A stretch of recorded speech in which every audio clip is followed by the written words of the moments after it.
Hala, burn out na sad. Wala advisory ani? Mo ni si Charen, nagbagot-bot kinawala ang kurente. Typical office scene, naanata sa momentum unya kalit lang mukhang suga. Wa ba tayo mabasahan nga advisory? Hi mga kasiloy! Ako si Bigalgo ug karon with the help of our friends from Visayan Electric atong karuhon kung unsa gyud ang kalahian sa scheduled ug emergency power interruption. Tara, atong susihon!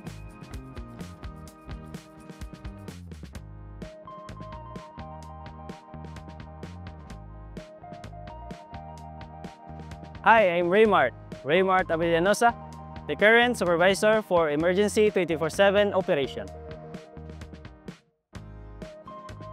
For emergency power interruption, ang kalahinan laan sa schedule, muna siyang sama sa ligid sa sakyanan. Makita na to, ang ligid sa sakyanan, usahay, mukalit lang o ka-flat. Parehas rasad sa atong power, nga naay mga abnormalities nga may tabo sa atong system nga makakalit lang siya kapalong. Wala na to ni tuyua. Gawa sa scheduled power interruption, nagplano ta nga atong sakyanan, iadton siya para ilisan na to og ligid, kay hilis na. So same ra pod sa atong mga power lines nga need na to i-upgrade, need na to i-maintain para kini nga malikayan ang mga emergency power interruption. For scheduled interruption, kasagaran yun ani ang hinungdan gyud nga nung magpalong ta tungod kay kinahanglan ta mag-upgrade sa atong mga linya para dili kini mga putol. Usahay pod tungod ni nga nagbuhat og mga bagong linya para maka-provide ta og mas reliable nga power sa atong mga customer. Usahay pod magpalong ta tungod sa safety sa atong mga lineman nga magtrabaho sila duol sa mga live line busa ato ang siyang palungon. And usually pod ang kaning mga scheduled power interruption nato mukabat kining mga 8 hours. So gipaningkamutan ni sa atong mga lineman nga mahuman within 8 hours. For emergency power interruption, klase-klase gud ang mga rason no nganong mapalong ang ato ang mga areas. Kasagaran ini tungod sa atong mga vegetation, mga kahoy nga duol sa atong mga linya nga maigo. Usahay pod kani among gitawag nga human error. For example nini kanang naatay poste madasmagan sa sakyanan. Naay magtabanog kilid sa atong duol sa atong mga primary line nga maigo gawas nga maka-cause kining outage, kuyaw pod kini nga makakurente sa nagtabanog. And next pod, special mention gyud nako kining mga ongoing construction no duol sa ato ang mga primary line. Kay kini delikado kini kay atong gibuhat nga nagbuhat tag trabaho nga duol sa atong primary line atong girisgo dili lang ang atong mga worker pati ang ato ang tanan ng public kay possible nga maigo sila. So akong ahawhag yun sa tanan nga labi na sa katong mga naay ongoing construction, coordinate mo sa Visayan Electric aron kini mapangitaan og paagi kung unsay dapat buhaton. Usahay mo kabat kinig mga 2 ka oras o 4 ka oras depende kung unsay nahitabo sa atong linya. But naningkamot atong mga lineman mabalik gyud dayon ang power. For emergency power interruption, labi na gyud nag-involve og dinagko no, nga mag-involve og palong sa mga pipila ka mga barangay. Na kami system operator engineer nga makakita kung unsay mga abnormalidad sa among system.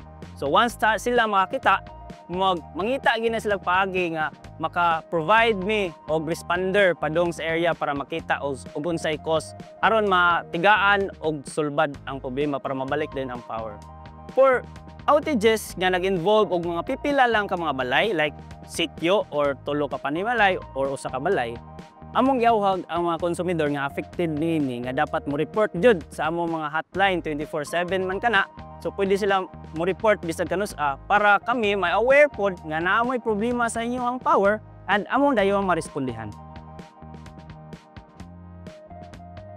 So kasagaran jud namong mga nagiano kaning ang traffic sa atong kadalanan. So morning makadugay usahay kay for example naay mapalong nga area nya traffic ng area ha, ang atong crew maglisod og adto sa area.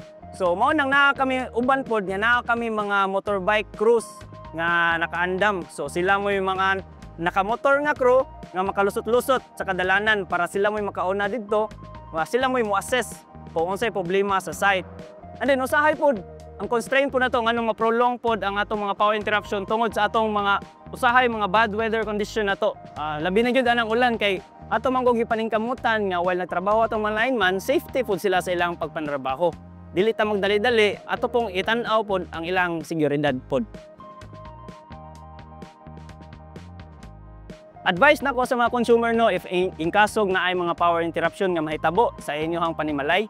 So siguraduha lang gyud nga atong i-turn off atong tanang mga appliances kagaandar. Labi na gyud kung kita mulakaw sa atong panimalay. Kay kung mulakaw man ganita unya musiga og balik ang kuryente unya naatay plansa dito nga naka-on, delikado sa disgrasya or sunog ang atong panimalay. Kasagaran gyud nga common misconception gyud kanang ilang giingon nga once mapalong ang ilahang kuryente, mubalik og siga, makapasaka ni sa ilahang bill. Wala kanay kamatuoran. Ang nahitabo gyud ana sa among system, napalong na siya tungod kay naay abnormalidad nga nahitabo. So naay nakakos nganong napalong siya. And then if musiga man gani siya within pila ka segundos, kini nagpasabot nga gitry na to pagbalik ang atong power para mabalik dayon ang kuryente sa atong mga tagsa-tagsa ka panimalay. Isip pod usa ka customer sa Visayan Electric. Ako nanginahanglan jud kay ko power pod sa among panimalay. Busa kung usahay maka-experience mi og power interruption, akong gipaningkamutan nga motaas-taas akong pasensya nga dili ko masuko or dili ko mo rant dayon sa Facebook nga nganong nawagtang ang power. Kay bawo ko naay mga lineman nga nanrabaho dito sa site naningkamot nga ibalik nini. So ako lang hangyo sa kadaghanan sa among mga customers nga unta atong taas-taasan atong pasensya at aga na to taas pa gyud nga pailog amo ang serbisyo kay kami pod naningkamot nga hatagan mo og maayo nga serbisyo. Og among ihangyo sa tanan nga tabangan pod ninyo nga mas ma-improve ang among serbisyo.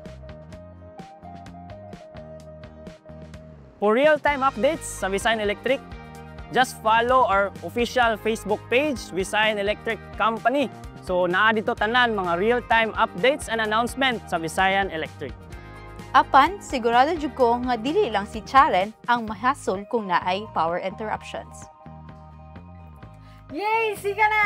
O diba, happy kay siya.